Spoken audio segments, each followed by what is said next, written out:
नवरात्रीच्या पहिल्याच दिवशी असं होईल वाटलं नव्हतं. सकाळी लवकर उठून बाहेर पाहिलं तर पूर्ण पावसाचं वातावरण झालं होतं. स्वतःचं आवरलं, छान अशी देवपूजा करून घेतली. पिल्लूसाठी टिफिन बनवला. आता माझे 9 दिवसाचे उपवास असतात म्हणून सकाळी लवकरच चहा बनवायला ठेवला. चहा वगैरे घेतला व त्याला शाळेत सोडण्यासाठी निघाले खरं, पण गाडीचं टायर मात्र पंक्चर झालेलं होतं. आणि आमच्या पिल्लूची शाळा घरापासून 2-2.5 किलोमीटर लांब आहे. रिक्षाही भेटत नाही. मग काय पायी जाऊन सोडून आले. खूप जास्त थकले. नवरात्रीचा पहिलाच दिवस, उपवासही होता.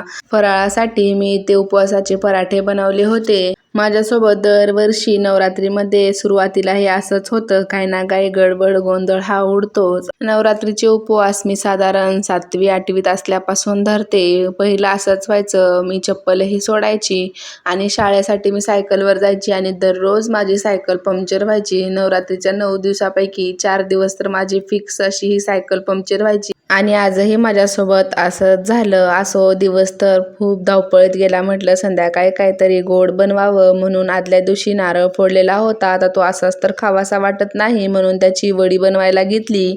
सुरुवातीला नारळाची संपूर्ण काळी बाजू काढून घेतली व त्याचे छोटे छोटे तुकडे करून मिक्सरला फिरवून घेतले. आता हे नारळाचा किस 1 चमचाभर तुपामध्ये छान परतवून घ्यायचा. संपूर्ण ड्राय झाला की त्यामध्ये दूध घालायचं, आवडीनुसार साखर घालायची व परत मिक्स करून घ्यायचं.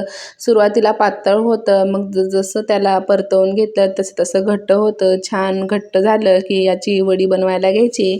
सुरुवातीला हे असं पातळ टेक्स्चर होतं, पण जसं याला परतवून घेतलं तसं तसं याचं टेक्स्चर घट्ट होतं. मिश्रण अशा टेक्स्चरचं झालं की एखाद्या प्लेटला तूप लावून घ्यायचं व हे मिश्रण त्यामध्ये पसरवून घ्यायचं. गरम असेपर्यंतच त्याच्या वड्या पाडून घ्यायच्या. थंड झाल्यानंतर हे मिश्रण कडक होतं व नंतर वड्या पडल्या जात नाहीत म्हणून अगोदरच या अशा वड्या पाडून घ्यायचं.